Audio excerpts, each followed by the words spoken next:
Welcome to the CMMC in Action Mock Level 1 assessment. Our whole goal with this series is to give people a feel of what it's like to go through a CMMC assessment and get some of that hands-on experience. And if you're just viewing, give you a feel of what that level of rigor should be, even at level 1. Our goal is to bring the requirements to life. I think that's the best way to learn, through doing.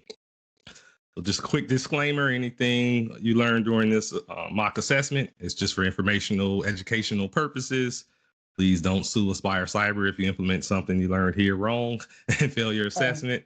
We're just trying to give you an idea of what it looks like. A little bit about Aspire Cyber. My wife and I started Aspire Cyber 3 years ago, and we focus primarily on CMMC readiness. So helping those defense contractors get prepared for their CMMC Level 2 certification assessments.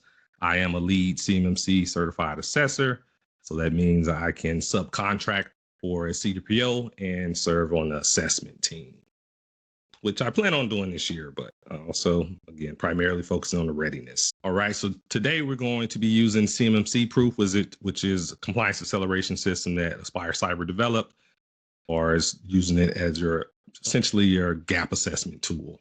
So you'll get to see that. Audience members, you will get the chance to participate. However, during the assessment, I ask that you stay on mute, so we don't want to disrupt the flow of the players.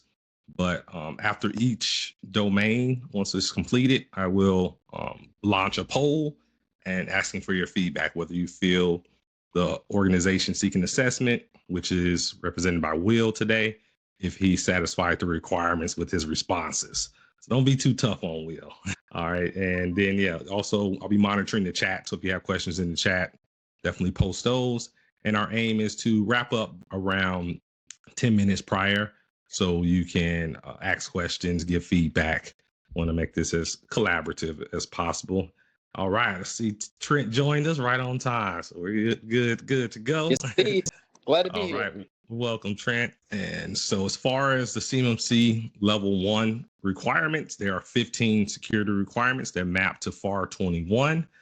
And it's important to understand that FAR 21 clause applies to all federal contracts.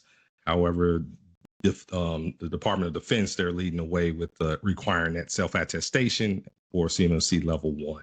But the exact same requirements for CMMC Level 1, the organization seeking assessment has to perform an annual self-assessment, enter their results in the SPURS system, which that option is available now for defense contractors. They can log into SPURS and report their CMMC Level 1 assessment results. Although it's not in contracts yet, no POAMs are permitted. So that means you have, once you attest to CMMC Level 1 compliance, that means you're saying that all 15 requirements are fully implemented, and it has to be a senior affirming official, so that senior level representative from the organization that's actually submitting the results and attesting to compliance. So Jill, Bob from IT can't be that affirming official. It has to be a senior level representative, someone that actually controls the budget for the organization cybersecurity program. All right, so just quick high-level overview. Really, there are only two categories of assets for Level 1. You have FCI assets those are going to be assets that process, store, or transmit FCI, that federal contract information, or all other assets are out of scope. So pretty straightforward. And this is that form I referenced that's in SPURS that you have access to now. If you're a defense contractor, you have a SPURS account through PI. You can go in, put in your results, say that you've satisfied the requirements, and you see in this section right here, that affirming official, they want to know the name, what's the title. They're the ones essentially signing on that dotted line. So I think that's a good thing, especially for us IT folks. We know a lot of times senior leadership likes to kind of delegate that accountability, but you can't do that anymore with CMMC. They're on the hook. All right, so now for the main attraction. Let's meet the players. Let's start with you, Will. Give us a brief introduction. Yeah, Will Galvin, CTO of Giga Green Technologies, my day.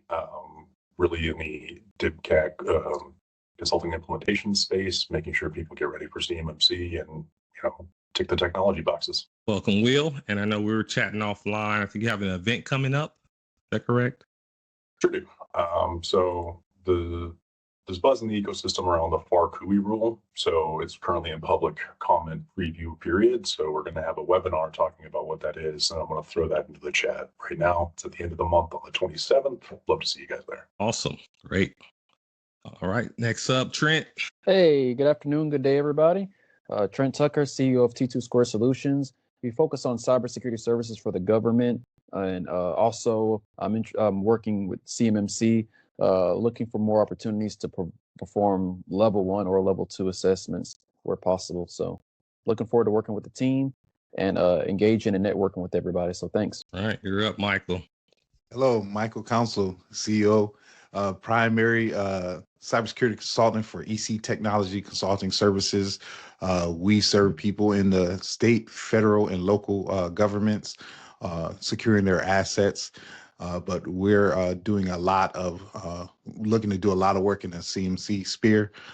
Currently CCP, looking to do my CCA like you and become a lead assessor and do more work in the implementation and assessment fields. Awesome. Well, welcome, Michael and Trent. They'll be representing the assessors. That's the role they'll be filling, and Will be the defense contractor or the MSP. We'll see more about that later. But yeah, I think we'll have to take a vote to see who wins best dress between Michael and Trent. It's going to be close, but they can't dress the part. They're ready. Those professional assessors, gotta love it. All right. So just a quick overview of how it's going to flow. The next slide, Will's going to give us an overview of the mock company that's going to be assessed. There are 6 domains for level 1. And then once we wrap up, we'll do an out brief. The players will share their feedback. And then again, we're going to open it up. I did the last 10 minutes for any audience feedback. Okay, Will, tell us a little bit about Green Desert IT. Sure. So in the MSP space, you're allowed to be CMMC certified, but it's a little bit different. So they're looking for more of the security protection assets. So on the outside, we're really designed to make sure that none of the critical information gets into our organization. But that's kind of how we design and build the different technologies that we use to make sure everything stays within a customer environment. We're only interacting with the security side of things. But in general, we host everything in the Microsoft Government Community Cloud, High for ITAR purposes. Employee workstations are fully managed with Intune and endpoint protection, the Microsoft variant MDE. MFA is enforced across the board everywhere we can. Devices are encrypted with FIPS-based storage via BitLocker, and we access things through remote access through an RMM tool, but we only allow attended access, meaning that the customer or whoever we're managing has to let us in. And then any critical data that we may receive, which we insist we don't, would store in SharePoint. All right. So, Will, that RMM tool, is that hosted locally or is that a cloud-based tool? It's a cloud-based solution. Okay. And to your knowledge, is it FedRAMP? Beyond Trust is on their way. All right. Cool. Michael, Trent, do you have any other questions about the company before we jump into it? Yes. Just want to make sure you have the appropriate documentation. Do you have your SSP, all your assets annotated, and your network topography available for us to look at? I have a mock diagram I can show you. I don't have an SSP ready I can show you because they're live, but I can show a mock diagram. And that's just the role play part. You can just say yes. Sure. But Yes. Have an SSP, yes, have a diagram, have a network diagram as well. And it brings up a good point. So for level 1, once I showed you that form where you go into Spurs and submit your results for your self-assessment for level 1, you don't have to upload any evidence. However, in this mock scenario, and even in reality, where if, let's say, a company is bringing in an external assessor, like from Aspire Cyber, for example, when we're going through assessing all of those requirements, as an assessor, we're going to want to see evidence before we feel comfortable marking that requirement is met. So we're going to look at each assessment objective and request evidence, whether we're doing a test, interview, or reviewing documentation. But for the purpose of this mock assessment, we don't have time to do that. So we're going to be real high level. The assessor is going to be asking 1 to 3 probing questions per requirement. So they're not going to grill Will too bad, but just due to time limitations. But Will, the good thing about role play, you can make it up, but you can't do it in a real assessment. All right, let me bring up the tool and we'll get right to it. All right. Okay, can y'all see the assessment tool? Yes. Yes. All right. So Trent, essentially, how we'll do it is you all will alternate. So Michael, you can kick us off with access control. Okay. Then I think the next one's media protection. Trent will do, and y'all just alternate. So do 3 each, but just alternate. Okay. All right. First of all, thank you for providing the information they requested and making your personnel available for interviews. But one of the questions I want to ask, I understand that you're putting the potential FCI or any high-level information in the SharePoint. Just want to make sure from an access control perspective that you have accountability of all the people that have access to that. So could you just talk to me a little bit about how you do access control and you restrict access to your GCC High and SharePoint environment in your organization? Yeah, in general, we aim for Entra ID to be the single point of authentication. So we can enforce everything around that and make sure that everybody is single signing on through Entra into the various applications that they might need. Access controls are enforced through conditional access policies through Entra, and then eventually through the group membership of the downstream applications. Okay. And how are you ensuring that system access is limited to just authorized users? We go through background checks before we hire anybody. We have a user provisioning process to make sure that, we're provisioning everybody the same every time. So the script that goes out and creates them joins them to the appropriate groups based on their roles. Okay. And what type of logs are you using to ensure that the only authorized users are using your systems and what processes they're using? Be for Entra ID for logging into the system. In most cases, if you're logging into things on the endpoints, it'd be Microsoft Defender for endpoints, and then the various cloud applications have their audit functionalities for Exchange and SharePoint. Okay. Well, thank you. I'm just going to pull some of that evidence and just review it later. But I'll move on to the next part. So what are you doing to prevent unauthorized users from accessing or modifying your SharePoint, since that's where you keep your most important data? People are provisioned with least principal access. If they need to read the file, they just get access to read. Supervisors, are responsible for maintaining their data in their appropriate storages. Usually training and then just making sure that they fall within the appropriate groups. Okay. And are there any updates to user access? Are you making sure that you're reviewing it on a set basis? Yeah, it gets reviewed when changes are made, I guess, to make sure that it's appropriate. We have a process that needs to be signed off on a supervisor or somebody with a data holder is what we call them. Okay. So somebody has to approve any changes, and then we can always make sure that it's what they want, right? They'll ask periodically for people to be cleaned up in case they're left over as a shared mailbox or something. Okay. Yeah. Okay. I read through your policies and looked at your change management program. If you make one of the leaders available, I just want to see one of the cycles just to make sure they're following the policies. Okay. And external connections. I see that you're using GCC High. Are there any external connections or external responsibilities that you're concerned about, and how are you combating the potential loss of data to external connections?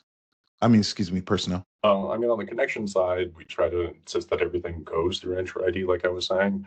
So to maintain the visibility and authentication into those, we're pretty selective of the applications we implement and secure.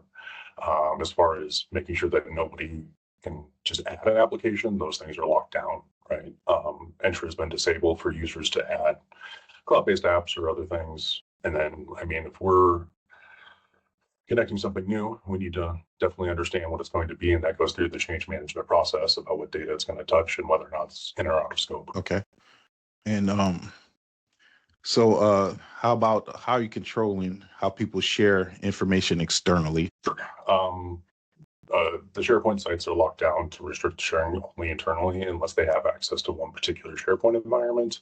And then from there, it's only senior leadership that's allowed to share documents out. Okay. Do you have any applications, DLPs, or any automatic implementation to ensure that employees don't share sensitive information out on public platforms? Not on FCI, but on CUI, yes. Use endpoint DLP to make sure that, documents that contain critical data are not uploaded to inappropriate places and have to be white labeled through the process, and make sure that things can't go to public websites and are actually going to the enclaves that we direct them to. All right, thank you very much. We go ahead and move on to the next domain. Yes. Sorry, but I didn't realize I was on mute. Yeah, so going good so far. Way to kick off the assessment. I see Will's holding his own. He's in the hot seat, but he's not sweating too hard right now. So, Yep. Good questions, Michael. And I like how you referenced that you may need to meet with another stakeholder, someone from senior leadership, to demonstrate one of the processes. That's a good example of what will really happen in a real assessment, because you may not have all the stakeholders available.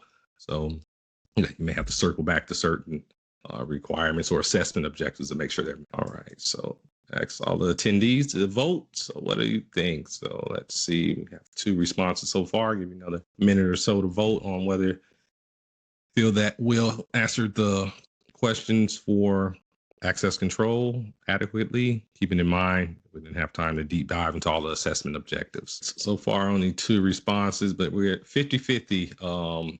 We had an unsure and a Matt. So we'll keep going and see how it continues. All right. So Trent, you're up next with identification and authentication. It's a pleasure. So first of all, thank you for your time. I would like to take on this opportunity to discuss the identification authentication aspect. And for this aspect, we would want to talk about a few things in regards to first identification. And identification could be how are users identifying themselves on the system through the presence of usernames or other methods of them being able to uniquely position themselves and identify themselves on the system. So to begin this, I would want to ask, you mentioned that you have Microsoft GCC High, and there's another question I have as far as are users issued laptops within your organization? Correct. Okay, perfect. So my first question is going to be for the laptops. How are these users identified to be able to log into their laptop? Their user name for the GCC High environment is first out last at the domain.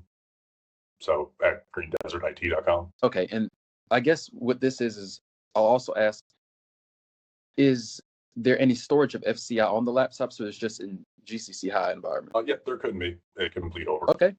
So you said how are users logging in to the laptop? So how are they using unique usernames, or are they using some type of Everything's issued on a one-to-one basis, so they get a laptop and a phone issued to the personnel. They're assigned the device via Intune as the primary user, so they know it's their laptop, and we have a process for switching between computers and users if necessary. Okay. Is there like a Active Directory that y'all use, or some sort of authentication tool to be able to assign usernames and passwords and privileges? That's Enter ID.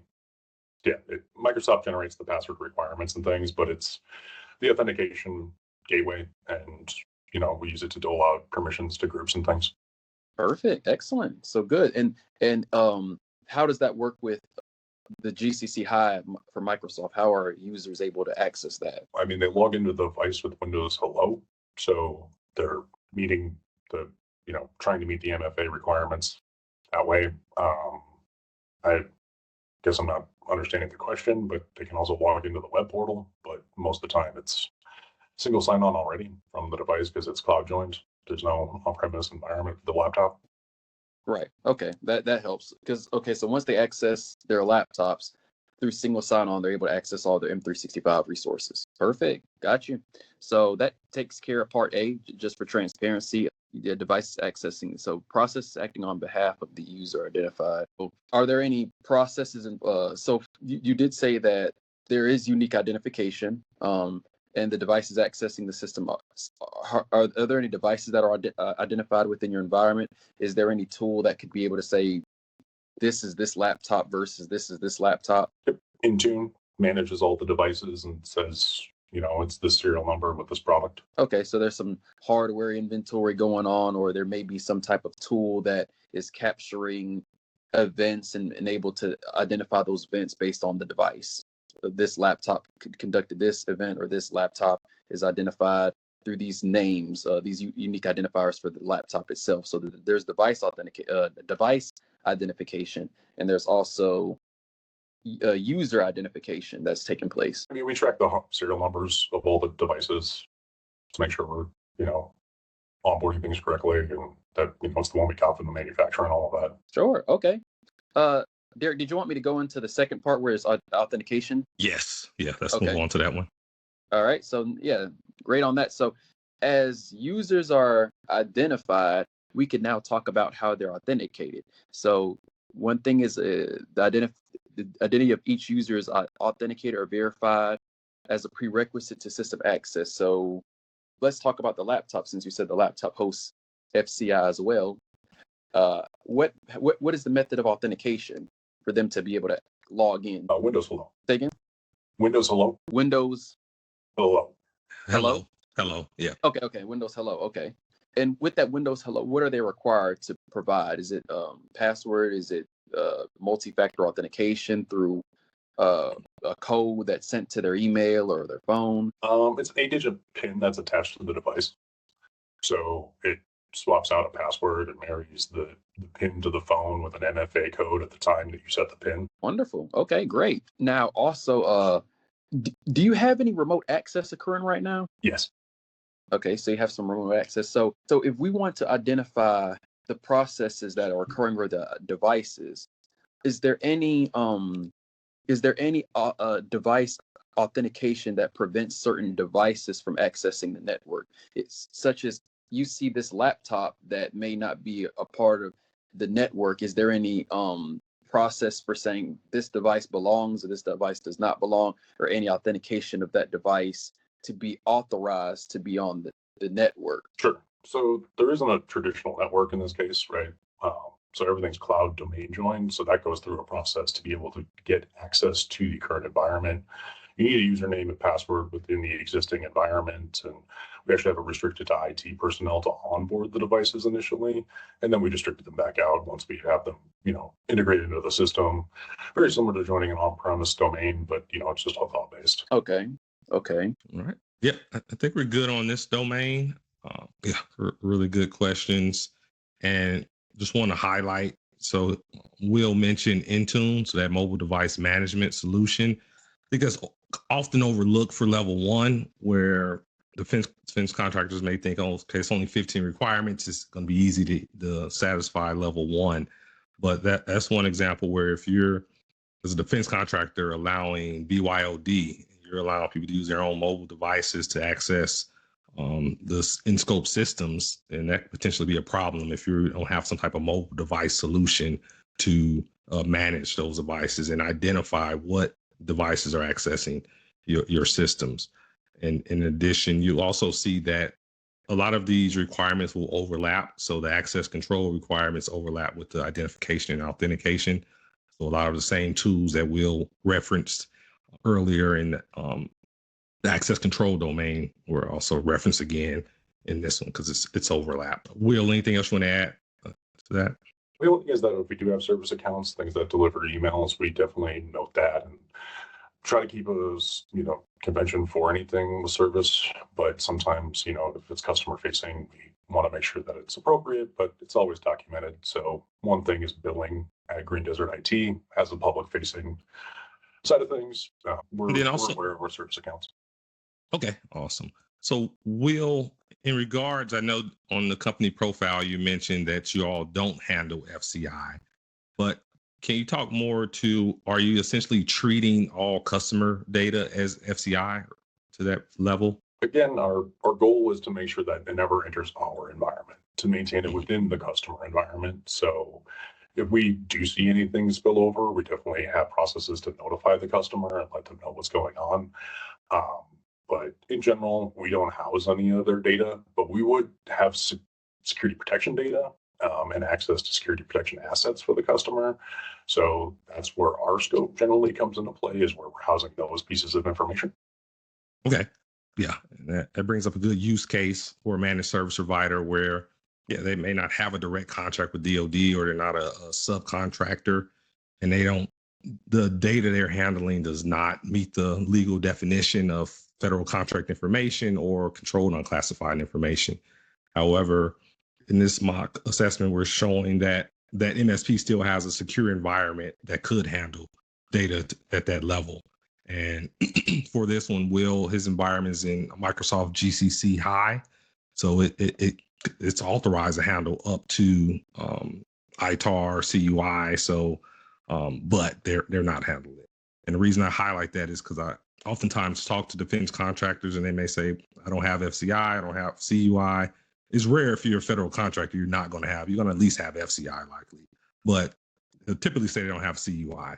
And in that case, if you have those clauses in your contract, you at least need to have an environment that could store CUI safeguarded to the level of CMMC level 2.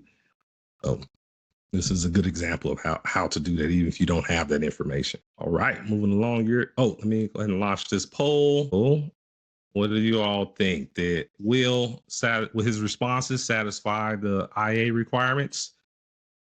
Met, not met, or partially? So one thing I can offer up is we do background checks with Good Hire, and then we do push people to become CMMC RPs, which then they go through the checker program of the cyber AV. All right, Will, for this one, you have 100% that you met all the requirements with your responses. So far, so good. Let's keep it going. Okay, Michael, you're back up with media protection. All right, Will, this one's going to be okay.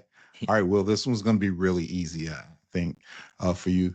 So since you do not have, you don't store anything on the local systems, you're using SharePoint. You mentioned that you have a shared model with your cloud provider. Still doesn't relieve you from the responsibility, though, right? So just want to make sure that you have correct disposal processes and procedures in place. Do you guys have a policy or any processes and documentation for your actual media disposal process or procedures? Yep.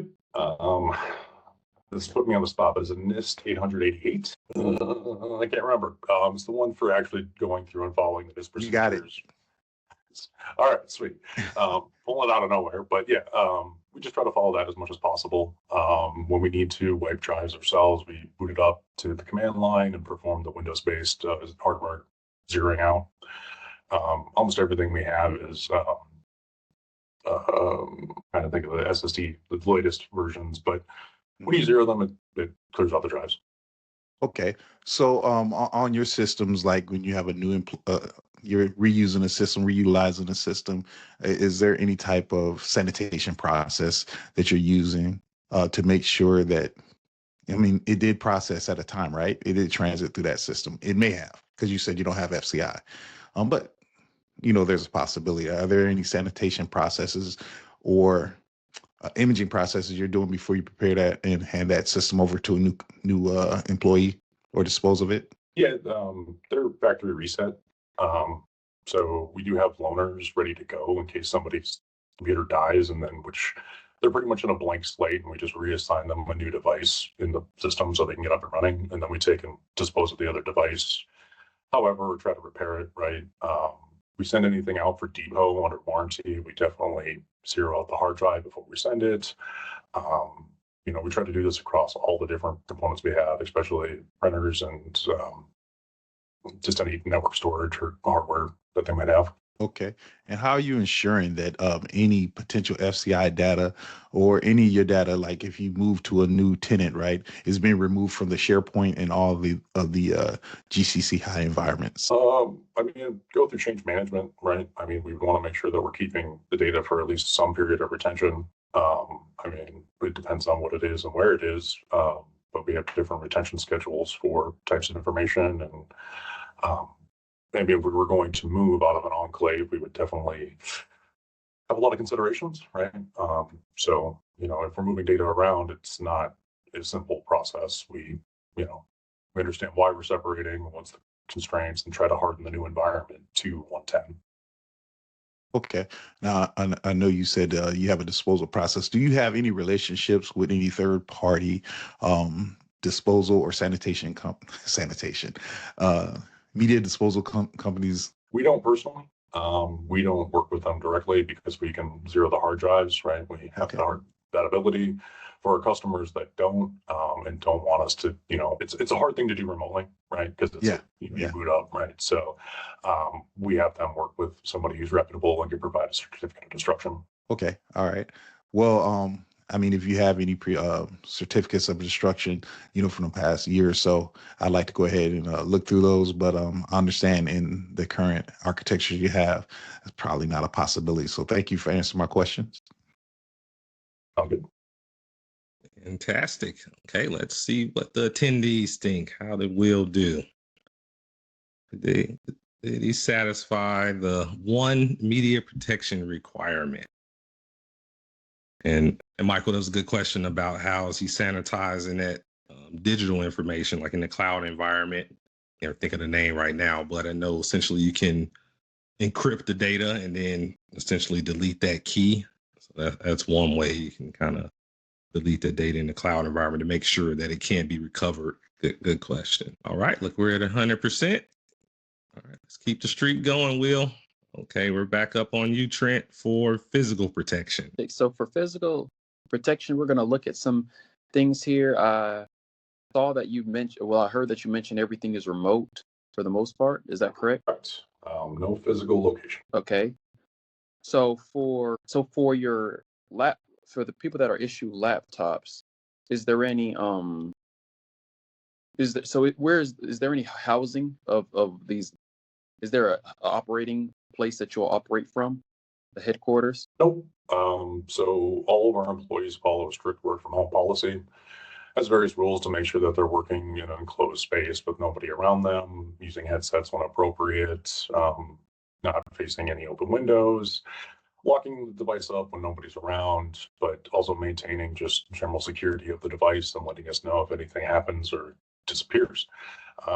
They're ultimately responsible for it, and it's assigned to them. Okay. I see in your SSP that you listed that only authorized individuals are given laptops, and that they're responsible for physical protection of that laptop, and not allowing them to be able to just allow anybody to get that laptop that they're responsible for physical safeguarding of that laptop. I wanted to also ask that the cloud service provider do you have an SLA with them at all by chance? Since they're hosting some of your FCI, is there any agreement that you have with them that could ensure that the people accessing that are showing the confidentiality, availability, integrity, to ensure that the people that are accessing that data center are authorized, and that the people that have access to that data aren't physically, that anybody can't physically get to that data center? Sure. I mean, it's all documented within the Microsoft Shared Responsibility Matrix and their attestation for how they host GCC High. So their physical controls, prevent anybody from getting into the data center, and then they have the authorization of US-based citizens for GCC High. So obviously, if we're working with anybody at Microsoft via the support side, we try to make sure that we're working with somebody who has clearance, but it rarely comes up because we're not showing anybody at Microsoft CUI directly, right? We'll build dummy documents or something to work around the problems. Okay, and I see that you provided us with SSP and I'm looking at the CRM matrix of that SSP and identifying that Microsoft has stated that they are handling physical protection to that data center and ensuring the security of that. So I think that that's pretty good. And I think that since there is no remote access, I mean, there's not any physical access that you can provide. It's just in the data center that in that CRM matrix, we will look at how they're handling physical access to that data center and see that as a potential inheritable control. Yep, absolutely. So this is a good example where essentially a fully cloud-based company, employees are working remote from their alternate work site. So let's say their homes, and this company will be inheriting those physical security requirements from Microsoft. And as Trent mentioned, it would need to look at that customer responsibility matrix, which we'll be able to download as a Microsoft customer from their compliance portal, just to verify what all requirements are being inherited. Excellent. All right. So since that's an inheritance, I won't even post a poll on that one. But yeah, as long as on one more note, as far as if there were any, even though it's a cloud-based company, if Will is, let's say he's printing out what could be considered as FCI, he's printing out at his home computer on his printer, then that could potentially bring in his home into scope, or that remote office.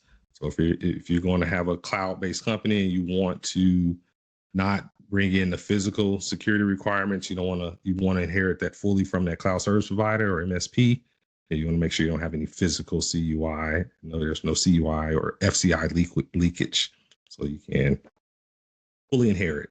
All right, Michael, you're back up with system and communications protection. All right. So let's just talk about a little bit about boundary protection. I reviewed your SSP and your topography, but in the interest of time, what type of internal, external devices do you have monitoring your boundary communications? So traditionally, you would probably think of like network-based monitoring, right, at the key boundaries. So we don't have a physical traditional network. It's all done on the endpoint level, right? So we monitor everything that goes in to the endpoint via Microsoft Defender for Endpoints, Windows firewalls on, we have auto logging on the endpoints being captured into the cloud. They're really our entry point to make sure that we're getting into various things that are hardened with Intune and the various conditional access policies. So really, the device has to be the way we want it, compliant to any of the cloud-based solutions. And then if we're going to implement anything that connects to Entra ID, it goes through a vigorous change management process to make sure that what's going to be stored there is appropriate, and the people that have access to it are based off of group membership and or only have the abilities that we want them to. Okay. Do you guys have a process for monitoring communications that are crossing into your cloud boundaries to see what data is traversing in there to make sure that there's no FCI or any sensitive data going into that location? I mean, the most applicable thing is that we do have up-on presence, right, and social media and things like that. So anything that would be, used to be posted publicly, right? I think that's another control we're probably coming up on too, but goes through a process, right? And people aren't allowed to connect to different systems, right? That's an IT administrative task. So there's a separation there. People are trained to do the task within the capabilities of the tools. I mean, as far as active monitoring, CASB's set up, Cloud Action Security Broker, but really it's just there to, see how much data we're pushing. So are you getting any logs and using logs to see what type of data? Are you getting those logs and reviewing those logs? Yeah, I mean, but depending on what kind of information we're looking for, we can search event histories and see various things, especially anything that would connect to Entra. There's an audit log and captured. Okay. And as far as for the data flowing in and out of your external key system boundaries, are you ensuring that FIPS approved encryption is being applied to that so it's properly protected through the transit process? Yes. So Microsoft is FIPS validated. There's other, solutions that we may implement, but in general, we just try to enable FIPS if they have it. And we aren't really encrypting any data on our end besides the Microsoft realm, right? So if we're going to encrypt something, it's going to come from their security solutions. We don't transmit over any VPN tunnels or anything like that. Okay. So yeah, if you just provide a few screenshots, at the end, I'll go ahead and review those. And if I need any more information, I'll get back to you on that. All right. So, Michael, are you comfortable with this one? You feel he already answered the public access system separation? So I thought that he answered it in another question. Just making sure. Yeah, and that's a good point where as the assessor, that the company or the person being interviewed, they may provide information that covers other requirements that you haven't even got to yet. So what Michael's highlighting, where you can just go ahead and say, all right, those are met. You don't have to re-ask the same question or gather the same information if they already provided it. So it definitely makes the assessment more efficient. Yeah, that was definitely something that we covered in access control. They're public facing. Yep, absolutely. Okay, so the last one, you're back up, Trent, to bring us home with system and information integrity. Okay, let's bring it home. So right now we're looking at the SI practice. So right now, is there a specified time in which system flaws system flaws are specified and remediated? So we track everything through Defender for Endpoint. So it gives us CV notifications when something is detected on the laptops. We try to maintain anything or resolve anything that's high or critical. Just depends on if it's production or not and what the ultimate reason is. Try to always put in a mitigating safeguard if possible, or restrict it from the internet if it's something we can, remediate timely. Specific time frame, we do weekly checks, or depending on the criticality, we'll hop on it. Okay, so if it's something that's quickly fixable, is there a time frame that y'all do it? And if it's something that, like you said, it takes a little longer, is there a change request process that may be used to show that it may not be done now, but we're going through a process to analyze and see if this is something we could fix? Yeah, I mean, a lot of times things are resolved just by regular update cycles, right? So something will pop up, and then you need to make sure that your automation of Windows updates or whatever, Chrome, Edge, right, is actually working, and things are getting the latest versions pushed out. If those things are turned off for any reason, then we have, reasons for why that is and why they need to stay on those specific versions of things noted, and just try to mitigate anything that comes up because of it. Okay. Yeah, I see that's been annotated in your SI procedures and policies that you all address system flaws based on the CVEs, and you all receive notification by email. And I also see in the policies and plans and procedures that you'll have from a documentation aspect that you all have a process to remediate that. Also, could I have a chance to look at some of your technical evidence to show that there's technical settings in place to identify those system flaws? Yeah, I mean, I can show you the MDE portal. I should look through some of our active, incidences, I guess, right? Things that are being currently managed. Totally would show you and take you through an active one and show you where, we have a statement saying we need it on this version for this reason. Okay, and I see that you have endpoint protection. I want to see, could you show me that there is malicious code protect, like the designated locations for malicious code protection are identified, that there's malicious code protection on your laptops? Could you show that there's, I don't know how many are issued, but could you be able to show me some screenshots to show that it's active and it's doing those scans accordingly? Yep. All of the reports to the MDE portal, so we can even see down to what version of virus definitions on the laptop at any given time. It shows the last scan. I think the next question is, do we do regular scans, and we do a daily quick one and a long one every Friday? Perfect. So we see that there's okay, so as we get into a little bit more of the scanning, I want to ask about two areas of scanning. Is there any scanning conducted on your laptops, and in the GCC High environment? Is there any files that are stored there, and are those files scanned as well? Yep. So on the laptop, like I said, it's the daily quick scans and then long scans on Fridays. I guess I don't know the frequency of what Microsoft Defender for the cloud scans, but I'm sure I could dig it up in the paperwork. But I think it's just a real-time scan.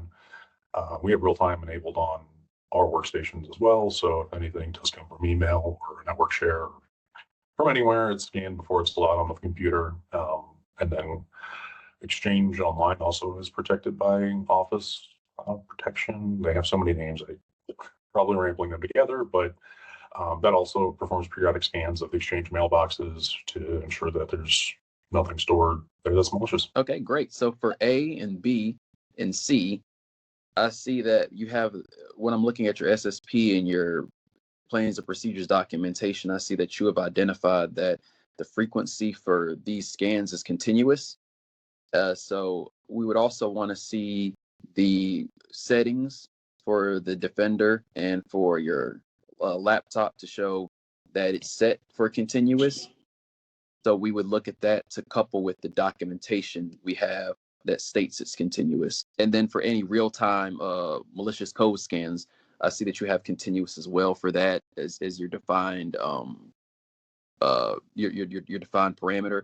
We would also want to look at the settings that show that any files from external that are downloaded are automatically scanned, that it's set to automatic to meet this control. So once we see that evidence, we already have the documentation, but the evidence would give us the last piece to be able to see the sufficiency of this practice. Yep. Awesome, man. Really good job, Trent, as far as like role playing that, and so you're looking at his SSP and the referencing documentation. Really good. All right, so let's do our last poll. Let's see if you feel that will satisfy the requirements based on his responses. And again, for time's sake, we were not able to go through each assessment objective, so keep that in mind. All right. While those last folks come in so far, they're at 100%. Good job, Will. Want to applaud all of the players. Did an excellent job. Felt pretty real to me. What about you, Will, being on the hot seat for the whole time? Did it feel real to you? It felt good, to be honest. Solid questions, and glad I could hopefully hold my own here. But yeah, I appreciate the level that you guys are going into and understanding our unique situation, because it's going to be a reality for a lot of customers that, or just contractors in general, right, that they don't have a physical location anymore. So it's going to be a unique, assessment type, and just got to make sure that when you work with your assessors, right, that they understand what your boundaries are. Yeah, definitely. And big kudos to you for thinking outside the box and bringing that MSP scenario to this mock assessment. So really good job. And clearly, you know your stuff. That was apparent. And yeah, feedback from the assessors. What were your thoughts? How did it feel to you? Y'all did a good job answering probing questions. You didn't take it easy on Will, even though he's only OSA. You didn't take it easy on him. No, I thought Will did a really good job. And initially, when we were going to do the level 1 assessment, I fell back in my head to, hey, this would be a normal environment. This would be an OSC, seeking. And then I did a double take when I noticed, the situation that they set up. And I really, really enjoyed the assessment. I enjoyed the environment that you set up, because it made me do a little bit more research. And so, hey, thanks, Will. That I learned a lot from the process, that, researching, getting ready to ask you the questions. And you definitely held your own. You definitely understand what you're doing. So thank you for being a great OSC. Absolutely. You did a great job. Very technical, and you're providing the insight and the implementation details to give us the comfortability to understand if it's met or not met. So that's been very helpful. Quick on your feet with that information from the implementation standpoint, knowing the system in and out to give us those details to properly assess. And I thank Michael and Derek for this opportunity, because they really set the tempo of allowing us to think like an assessor and to be able to ask the right questions to get you to give us the right responses so we can get through the process. Yeah. Well done, players. That's how it's done, people.